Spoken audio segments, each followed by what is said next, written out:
Hello, my Aloha tribe, and welcome to the Aloha Perspective. Happy Wednesday. It is Self-Care Wednesday. Why do I always have to think about that? Anyway, happy hump day. So I'm going to do the Stress Reduction Essentials deck again because I really love it. But since it is Self-Care Wednesday, for the morning guidance call, I cannot hold on to anything today. For the morning guidance cards, let's go with the Sacred Self-Care Rituals. Okay, that'll be fun. Take care. So it says right inside the box, take care of yourself so you can shine your soul's light. Take care of yourself so you can shine your soul's light. I have to tell you, good things have been happening. It's amazing what can happen in your life when you really truly believe and pay attention and all these things. And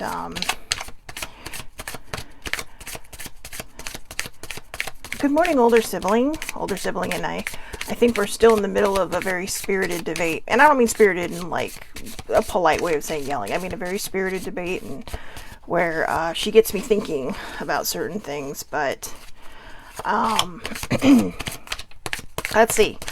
Okay, I'm not sure any cards are going to just come out, so I'm just going to finish this shuffle, split it in half, and we'll pull some from the top. How about that? All right. There we go. Okay, first self-care guidance. Plan a vacation. That's hilarious. Okay, plan a vacation. You know what? Here's the thing. Even if you feel like you cannot afford a vacation right now, plan it anyway. Sorry, wardrobe malfunctions. Plan it anyways. When you put the vibration out there of something you want and you truly believe that you can make it happen, you are going to make it happen. Okay, I know it may not feel like that. I know sometimes we just put things down as like a gratitude or a manifestation list. But, you know, again, it always really kind of comes back to my trip to London. And the reason I say that is because even though X amount of six years, I think, have passed now since I've gone, I planned that like that. Okay, I didn't think I'd be able to pull it off. I truly did not think I'd be able to pull it off. Excuse me. I mean, like I said, I had bought tickets to a play first, which I figured, well, that'll make me go. No, that wouldn't make me go, because what can you do? You can say, sorry, I need to cancel it, and they just put it back in rotation, right? But I was so determined. Oh, sorry guys, my hair is so flat today. It must be dry outside. But I believed that I would be able to do it. And everything just started falling into place. The right airfare, the right Airbnb, you know, just all kinds of things just started falling into place. And in a few months, I was there. And like I said, it all started with buying theater tickets, because my sister was, I say plural because she was supposed to come with me, but it was literally a self-care trip. It was a soul trip for myself to really kind of get reattuned to who I am, or maybe even just kind of see what I was made of, you know, because I never traveled alone. In fact, she and my dad were very clear when they said, you know, if you're going to travel alone for the first time, could you do it somewhere close, like within the United States? Sorry. Sometimes you got to do what you got to do. And I like to push the limits sometimes. And by that, I mean, I like to see how far I can go. I mean, I was lucky. I have friends that live there. I have a friend that picked me up from the airport and got me acclimated, just offered it, didn't ask, offered it. And kind of got me in tune to where I was. Their parents actually lived only about a half a mile from where I was staying. So that was good too, just in case. It was a just in case thing, you know, so I met them on the first night. And then, like I mentioned, I went to visit the family. His wife and his son, the following week. And I mean, oh God, these are people I just absolutely adore, that I had lived in Southern California. We're all hockey fans. But see, hockey family, right? But surprisingly, I also had a coworker there at the same time. You know, never saw him, just texted him once to tell him, oh my God, I'm riding the tube at rush hour. But because I was so proud of myself. But I mean, I'm kind of going off the subject here. But the point is everything was working out. I mean, I randomly picked those tickets, And it just turns out that it was the same time my coworker was going to be there. And I asked him, can I use you as a lifeline just in case I panic or freak out or something bad happens? And they're like, yeah. And I never had to. In fact, he was actually surprised that I didn't text him more than once. I was just like, I was just doing my own thing. You know, I'm a wanderer by nature. I just get out there, I start going, and then somehow I find my way back to home base. I don't know how. I'm like a homing pigeon or something without wings. But the point is when you believe, anything can happen. For instance, last year when older sibling and I went to Colorado, we make a trip to Colorado every September to see our aunt for her birthday. And we were like, well, kind of stuck between a rock and a hard place, trying to, we were sitting there. It's like, okay, let's figure out how to get the airfare and we'll go from there because we have a timeshare for around the world. And she just looked up at me one day and said, I forgot to tell you, we already have airfare. It's like, what? Well, because of COVID, the year before, we were told not to come because everything was shutting down, right? And she didn't want to put herself in danger because she's on a oxygen machine. So, like a portable one. So, I mean, this woman, she moves faster than sibling and I do. But my point is it worked out. So, plan your vacation. Plan it in detail. Don't skimp on the details, okay? Don't skimp on anything else. And, whether it happens within the time frame you want it to or it happens after, believe it.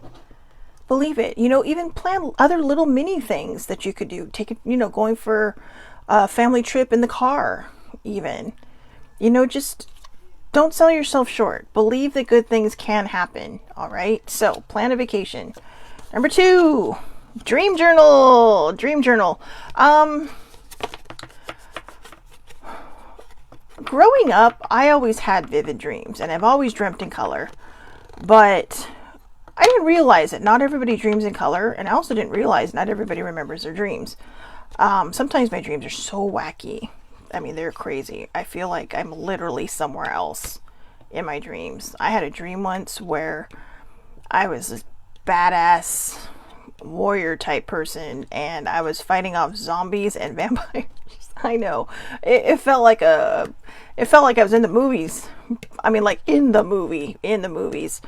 But dreams can interpret things. Dreams can tell you, or they can, if you're ignoring things during the day that you don't want to deal with, they will sometimes manifest in your dreams to remind you, you need to focus on this, you need to pay attention, and you need to fix these things. It's not always easy. I know it can be very, very hard. Especially when we get these, especially when we have these dreams where we're just kind of, where you're just kind of, seriously? And, then you go to interpret it and you're like, oh, you gotta be kidding me. Or no, that doesn't fit me. And then, when you write down a dream journal, a lot of times you will go back and you will see that it was trying to tell you something. And so, I mean, that may be out of other people's, realm of belief or whatever. And if it is, that's okay. Keep a journal anyways. If you like to write, I've been inspired by some of the dreams I've had. Some of the stories I've written have been inspired by some of the dreams I have. So that could also be someone just sending you the messages, right? Or just keep a journal if you're not feeling as fresh and as you would like to. Read. See, if you don't want to keep a dream journal, read. Reading is fun. Reading is amazing no matter what you like to read. If you like to read fiction, that can be super fun, right? It's like taking an adventure. It's like just losing yourself in a book and saying, it's like, have you ever seen those memes where they show the open book and like people just jumping in, right? Because you become so immersed, you become so engrossed in what you're reading. And then a lot of times you just can't put the book down. That's when it becomes a problem, when you're trying to go to sleep. I can't tell you how many times I would read my Kindle in bed because I had a book light, but those things only last so long, right? And I don't have a lamp next to my bed. So, I would switch the book over. I'd find it, if I had it in my Kindle, I'd switch it over. I can't tell you how many times I fell asleep and got woken up by electronic hitting me in the face. So be careful with that. But read, okay? Reading is good. Reading can be very therapeutic. Write a gratitude list. You can actually use that along with planning a trip, right? Planning a vacation. You can gratitude it. You can manifest it into being, into fruition.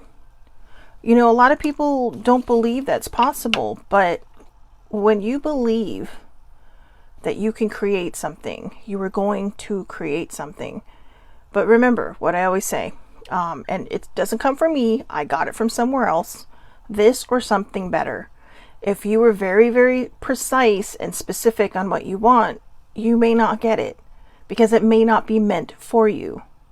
But, excuse me, if you say this or something better, you are allowing your powers that be, that wide open playing field, right? That wide open space to bring you something that is similar or maybe even the something that you're asking for. But remember, we're not always going to get what we're precisely asking for, because if it's not meant for you, it's not going to come to you.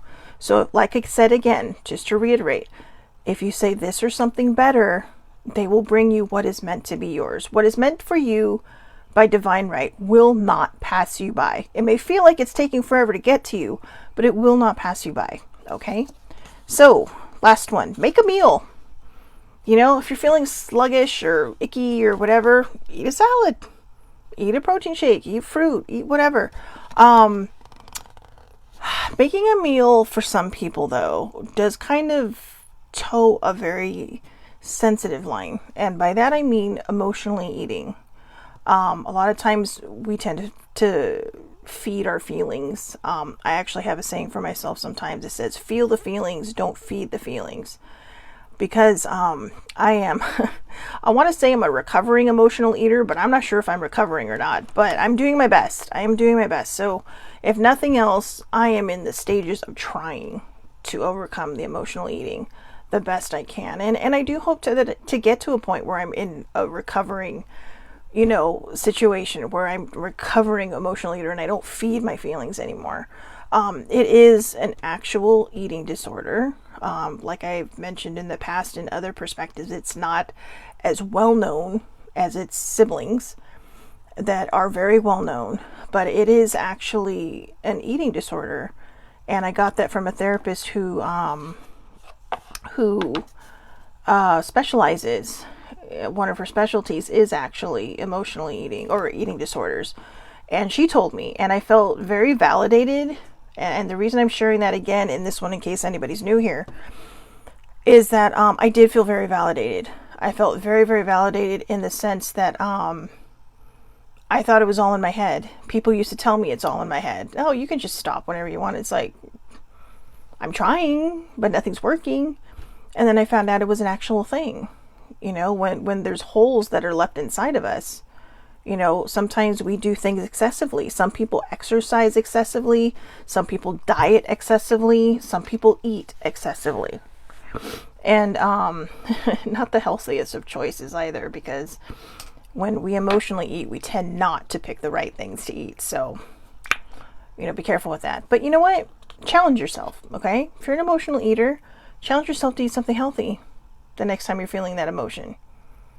If you absolutely cannot ignore the emotional eating, try to find something good. Here's a fun one. Avocado toast.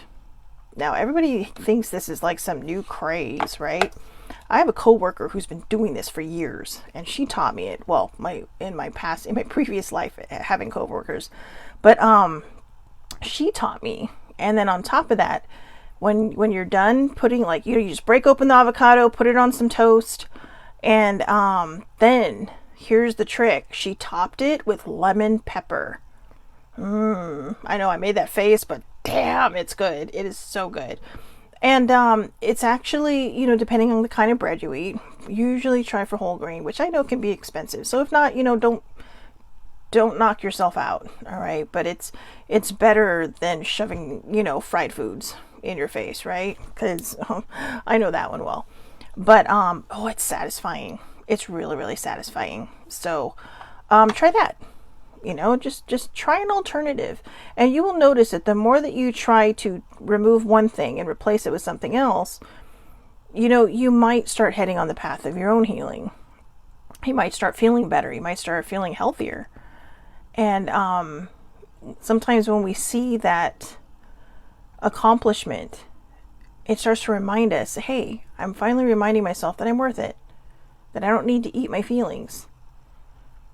So, you know, when people do eat their feelings, though, please give them some grace. Please, literally, give them empathy and compassion. You may not understand what they're going through. You know, so there are people who are bulimic, there are people who are anorexic. Give them the same grace you would give these people.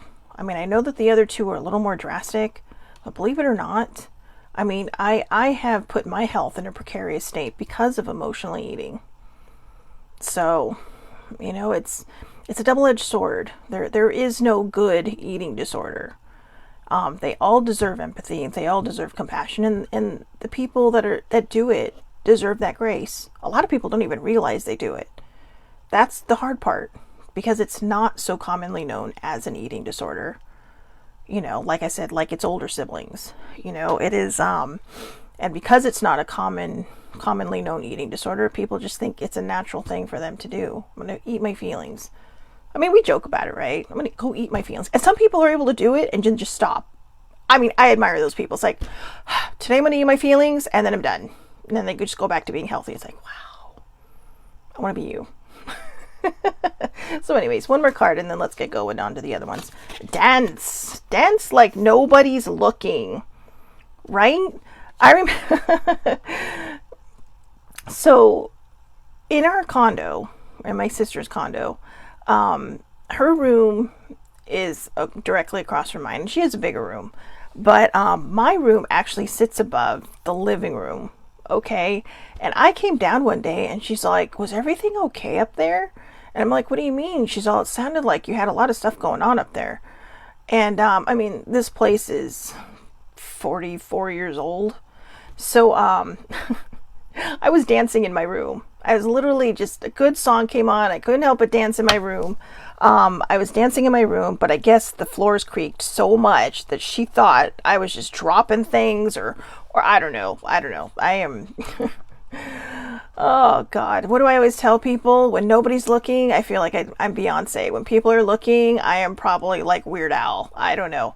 But it ain't pretty. It ain't pretty. But you know what? Just who cares? Who cares, right? Shake your leg. Literally, just shake your leg and do what brings you joy. Movement in your body is actually really, really good. It promotes health. You know, because it's cardio. It's like swimming, right? But it's like swimming without water, or flailing in the water without water. But yeah, just don't worry about what other people think. Or just, you know, Sissy, when Sissy was in her office, I could always tell when she was dancing in her office because she would close the door and the music would get loud. And, you know, she forgot she had windows that looked out into the parking lot, but it was okay. You just always knew. And whatever, you know, but it made her happy. And she'd always be giggly after because it gets your endorphins and all that stuff moving and shaking and going. So treat yourself to some dance time. All right. So here we are to the self-care essentials. Or stress reduction essentials. I apologize. Here's the first card. It's really kind of pretty. It kind of reminds me of the dream journal card, you know, just thinking. Listing what to do in advance. Listing positive things you can do when you begin to feel uneasy is a great way to support yourself in advance. Write a list of things you know soothe you when you're in need. Keep it with you at all times. When we are stressed, it is not easy to think of positive actions that truly help us. You know what? Sorry, guys. Give me a second here. Hold on. There's two things I need to do. Sorry. I know. Hi. There was an adventure. So I was telling older sibling that I love these glasses, but they kind of feel like I can't read well with them. I've been wearing glasses since 3rd grade. I'm pretty much blind. I mean, I'm not sure I can see 7 inches in front of my face without glasses on. But anyways, let's see. There we go. List positive things you can do when you begin to feel uneasy. Listing positive things you can do when you feel uneasy is a great way to support yourself in advance. Write a list of things you know soothe you when you are in need. Keep it with you at all times. When we are stressed, it is not easy to think of positive outcomes that would... it is not easy to think of positive actions that would truly help. This technique will help you to take care of yourself in advance. Self-care practice. Take 10 minutes to sit down in a calm and relaxed place. Open a small notebook and write down all the actions you know soothe you, i.e., call a friend, a cup of tea, journaling, etc. Keep this list with you and open it every time you feel you need some support. I'm going to share this because I'm kind of proud of it. So I love to chew gum. I know. My mom, God, ever since I was a kid, I can still hear my mom's voice in my head. Stop chewing like a cow. I mean, I don't chew like a cow anymore, but when I was a kid, I did, because, you know, how much gum can you stuff in your mouth? And I think, you know, those Big League Chew gums, remember the Big League Chew? They just were like strips. It was, I don't know, I guess it was supposed to emulate the tobacco or something. I think they made it so people would stop doing the tobacco, but when it's available to kids, it is literally how much gum can I shove into my mouth? And I would shove as much as I could. None of those bags ever lasted more than 2 days. But even now, I get those icebreaker ones or whatever they're called. I'm so sorry. So personal issues today, I guess. I feel like somebody's just flapping in my ear. But, I would get even those where you're supposed to eat one. I eat like 3 at a time so I can blow bubbles. But I got an extra. So I bought some extra gum, and the brand, and because it's just like, oh yeah, I'm kind of feeling wintergreeny today.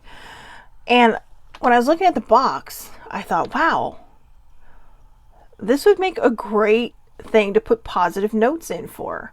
Now, it doesn't help when it's just sitting under my glasses, right? I mean, how is that supposed to help me? But one of the things I wrote in there is, you are enough. I know it's backwards, but you are enough. And I just put on here, read when needed, it's okay. Oh, read when needed, it's okay. You've got this, Shelly Marie. And then pull a card when needed at the bottom. So, and then drink water, because, we should all be drinking water. But so far I have some of these in there. Now, because of this, I'm actually going to put some other things in there. I'll find a specific color for the card, and that can be my list, or maybe even put a little tab in there to put it behind it.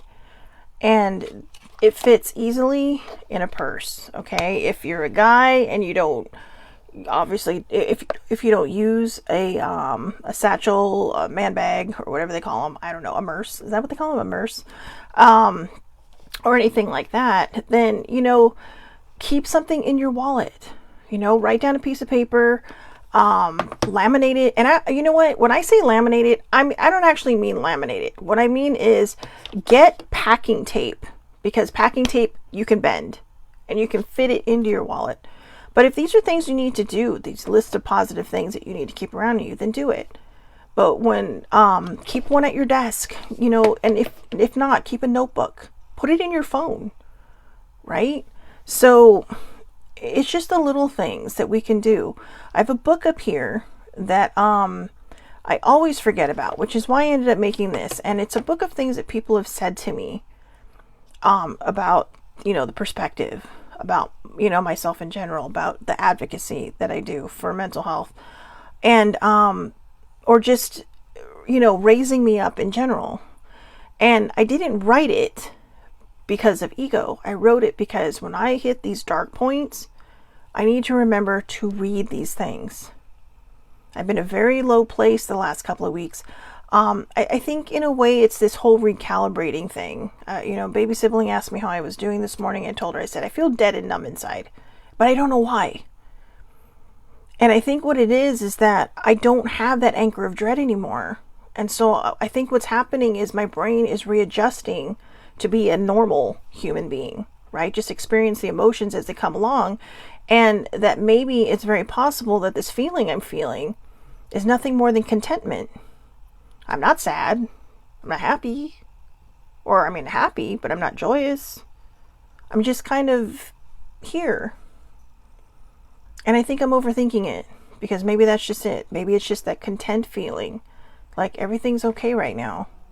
There's just no real emotions tied to it at the moment, right? And like I said, it could possibly be just because I let go of that anchor of dread. And I no longer have this underlying emotion that's just always sat with me. Sometimes it's really that simple. And maybe I'm just overlooking it because I don't want it to be that simple. I don't know. Let's see. What do we have next?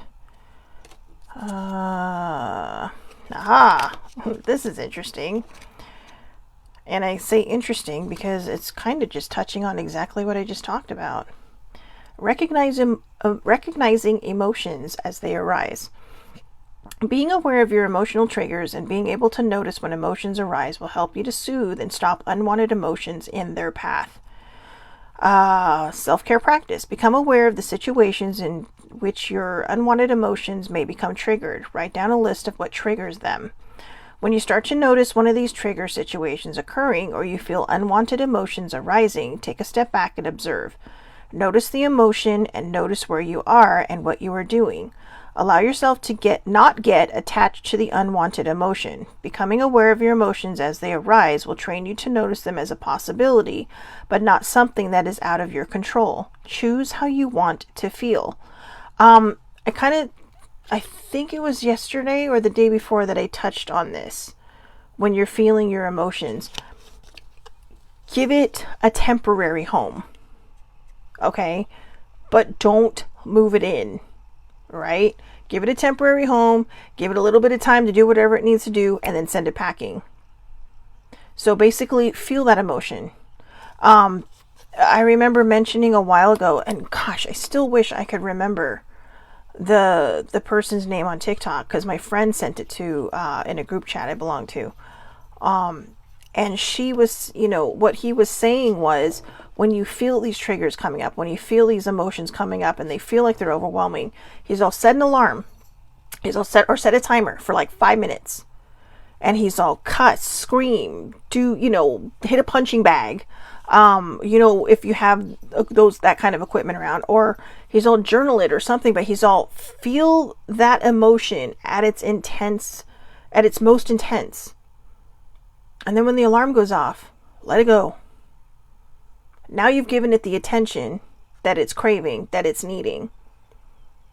And you're able to let it go. Sometimes that's all we need to do, is just let it go. And it might seem hard. I know. It might seem crazy to actually say, what? You want me to yell at my emotion? What it's doing is you're not pushing it down. Sometimes when we push it down, it's like watering a plant.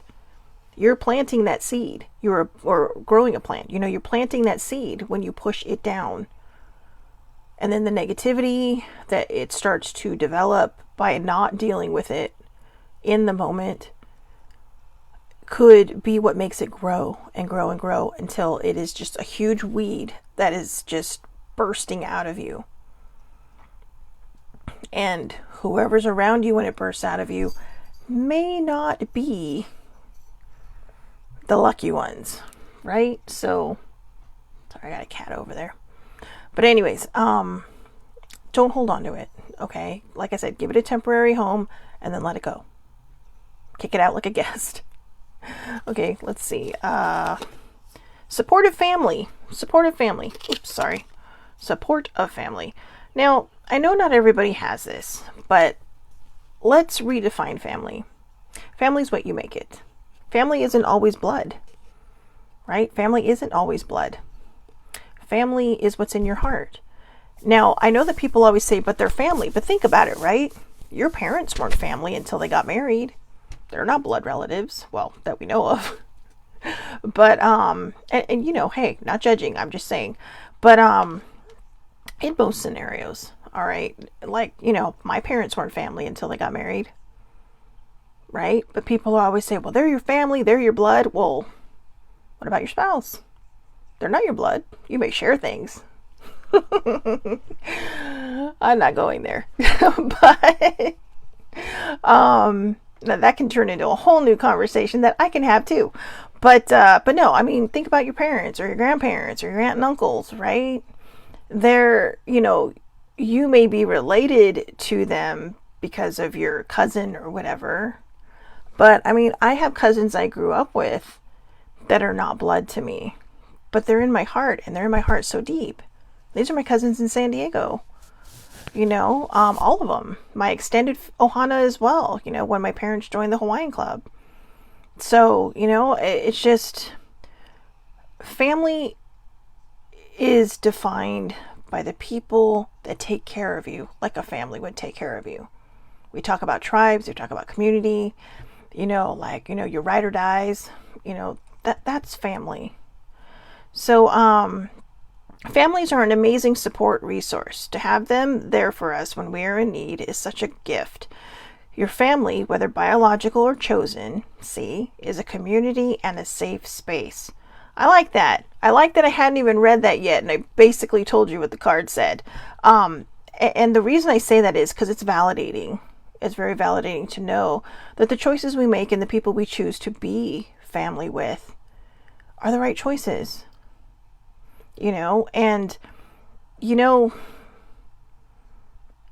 Family loves and supports each other.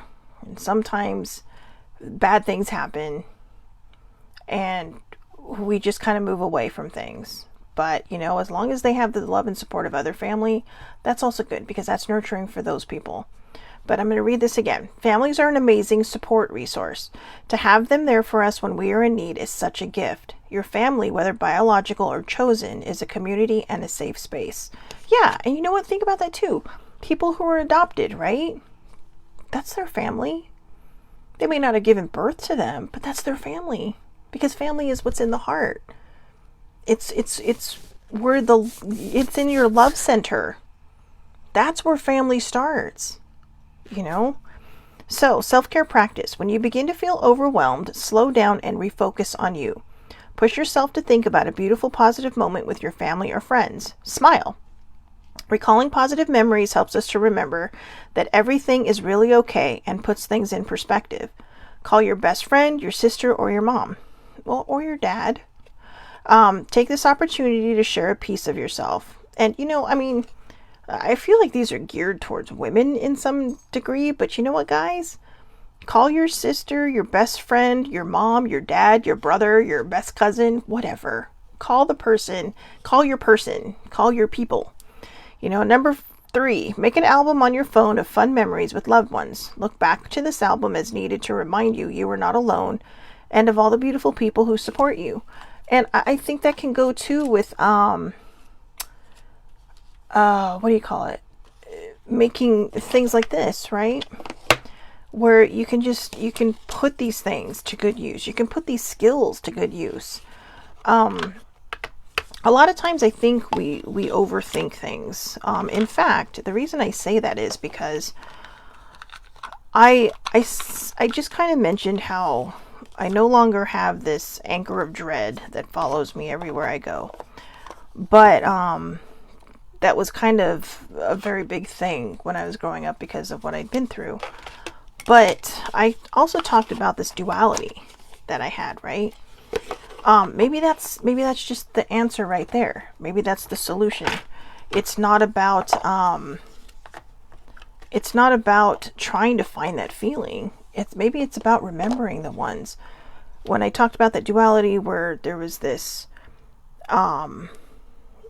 person who was just so damaged and broken versus this person who was so loved and cherished by my parents, my family, my friends. And like I said, none of them ever knew what had happened until I was a lot older and it had been years since it had happened. But maybe that's what I need to focus on. And I'm sharing that from my perspective because there may be other people like me who are finally let go of that other side of them and said, no more, I'm done. I don't want this I'm not going to allow this to hurt me anymore. I could sit there and say I caught myself, right? I don't want this to harm me anymore. I don't want this to hurt me anymore.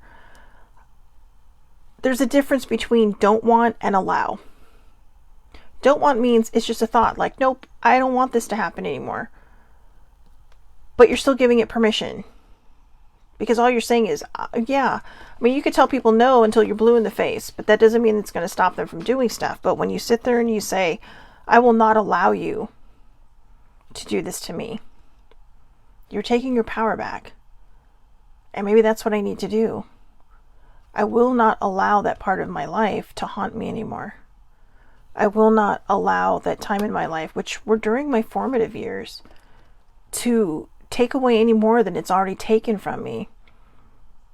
When we suffer trauma, especially as children, a lot of times we shame ourselves because we feel so far behind the 8 ball of everybody else. And I read this great little article. And I say little, I don't even think it was an article. I think it was just a post, one of those memes.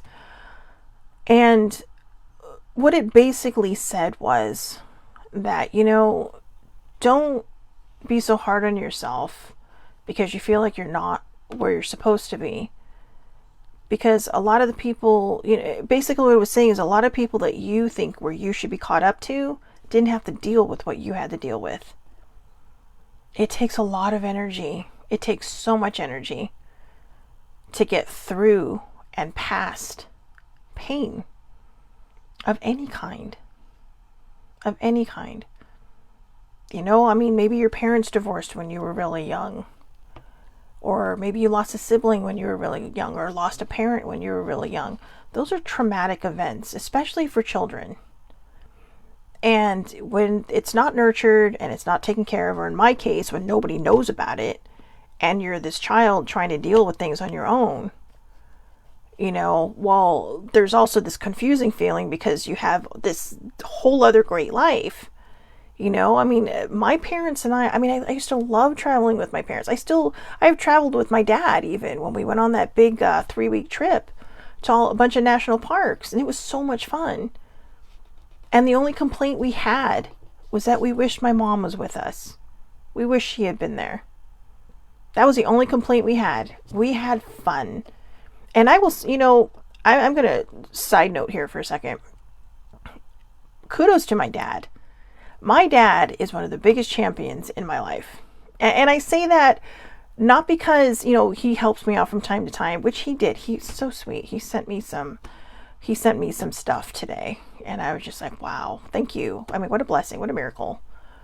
Right? Didn't even ask. He was just like, you know what? Okay, here you go. I didn't ask.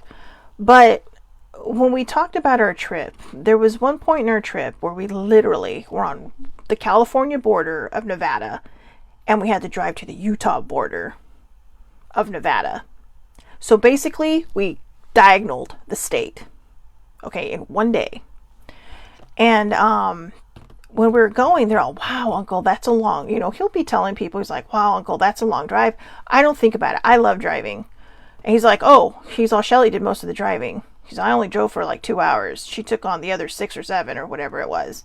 And not totally true. I did do a lot of the driving, but my dad took the beginning and he took the end. In the middle, it's not that hard, right? In the middle, you're just kind of like, la la la, and boy, I tell you, that was the most boring scenery we have ever seen in our lives. I have never seen so much desert in my entire life. And it was just kind of like, I come from a city. What can I say? I love nature, but there was no nature out there. All right. But he gave me that credit. And back in the days when I used to fish with older sibling, I don't know what it is. I think it's because I drag my line along the bottom, but I was always catching sharks. I shit you not. The first shark I caught was 2 feet long, and I literally handed older sibling my pole the first time I ever went fishing. And her dad and his friend who owned the boat were like, where's Shelly? Where'd she go? I literally was on the other side of the boat. But I was telling my dad about the third shark. Seriously, the third shark I caught. or the second one I caught, which was about 5.5 feet. And I mean, my dad is 6'1", so his wingspan's pretty wide. And I was coming out of my cousin's house, and I see my dad going, "Oh yeah, Shelly caught a fish like this big." I had to come up and shorten the length that he made it. I mean, it wasn't that big; it was a lot bigger, but it's camera, right? I had to shorten it. I'm like, no, it was more like about that big. But it just feels good when your parents sing your praises. You know, especially when you're not realizing they're doing it. You're not prompting it, nothing. I mean, I literally was talking to my cousins who go out fishing. You know, all the guys go out fishing. And they were impressed. I wasn't looking for people to be impressed. I mean, that time they actually took the pole from me because, I mean, it was so big they had to cut it. So, I think, oh no, I held the pole. That's right. And older sibling's dad got the slack and cut it. But, I became known as the shark hunter and pelican trainer extraordinaire because, I got to get rid of the bait. And so I got to feed seagulls on the way back. But boy, I tell you, they'll follow that food wherever. Not that hard, seriously. I mean, when birds are hungry, they will follow your hand and that fish. It was eyes on the fish. But the reason I wanted to bring that up, I think that's something I needed. That this is what that card is talking about. Go into your good memories. Don't keep reliving what hurt you.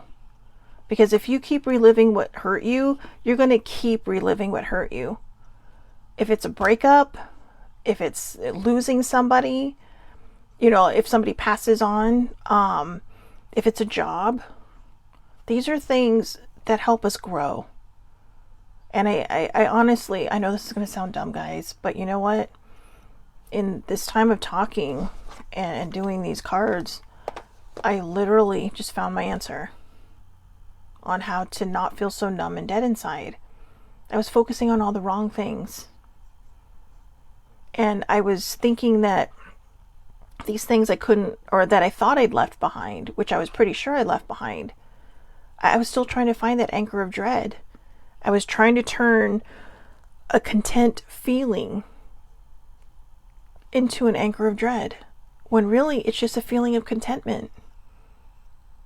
And going back through these memories, they brought joy.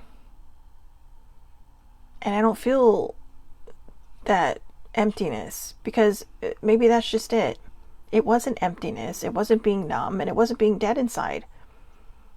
It's very possible that this is just how normal people feel. And forgive me for using the term normal people, but I mean people without a dinged up mental health. People that just, you know, they do life and they do it with flair. And, you know, sometimes that's what we need, is to be reminded that we are in charge of what hurts us and what doesn't hurt us. You know, maybe sometimes we can't help what happens to us when we're younger, but when we get older, we're in charge of those feelings. We're responsible for those feelings. We decide what hurts us and what doesn't hurt us. And when we choose to not allow something to hurt us anymore, that's a significant step in the right direction of self-care. Because you are worth it. You are enough. You deserve to be happy. You deserve to feel these wonderful feelings. So if you end up in this place where you've said to yourself, or in my case, myself, I will not allow this to hurt me anymore, and you feel that you're just stuck in this swirling vortex of emptiness, start to think about the good memories.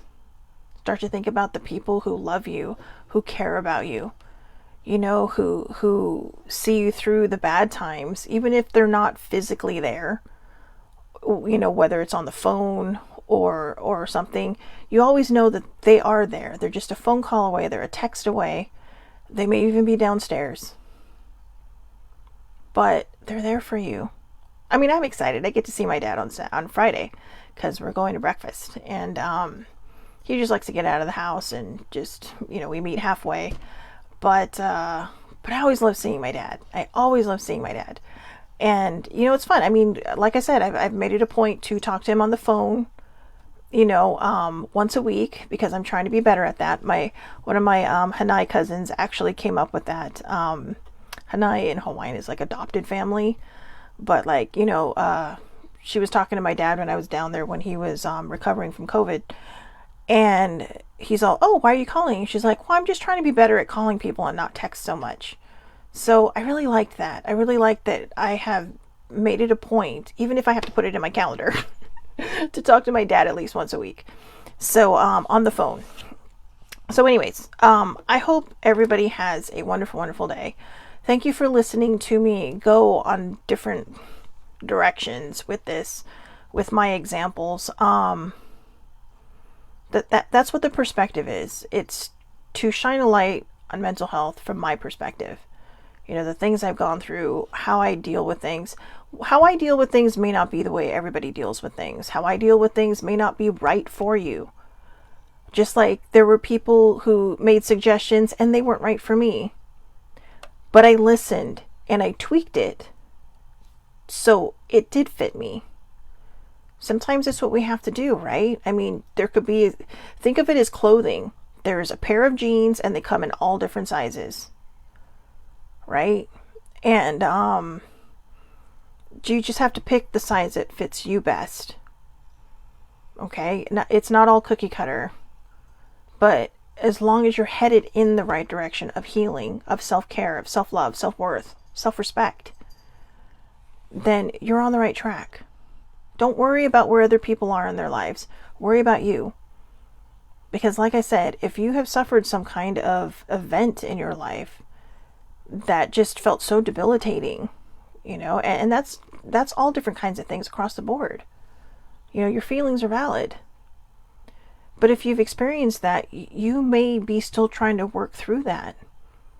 And if you didn't have the support you needed in the beginning to do that, you're kind of fighting your own uphill battle now, right? You're trying to realize, hey, you know what? Okay, maybe I didn't get the support from this person that I wanted way back in the day, but I'm here now and I'm choosing to heal. I'm choosing to get better. And I know for some people making that choice is not that easy. There's so many spokes in the mental health umbrella. And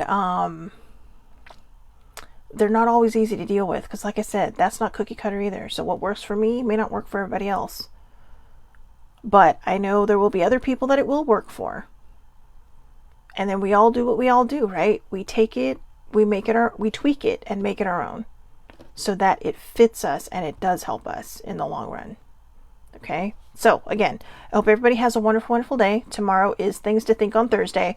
I am telling you, I am hoping beyond all hope that tomorrow we actually get to the subject I wanted to talk about Monday. Are social media companies responsible for addicting children? So I have a couple of thoughts on that. It is Things to Think on Thursday, so it's actually probably going to be best that it actually happens tomorrow because the subject will fit, right? But I did my homework. I did my homework on this one. I made notes. I talked to a parent of younger kids. And maybe I'll reach out to some, well, I don't know why I'm telling you this. You don't need to know all this. I know, you're like, Shelly Marie, shut up. I'm hanging up now. So anyways, have a great day. I will see everybody back here tomorrow. Things to Think on Thursday.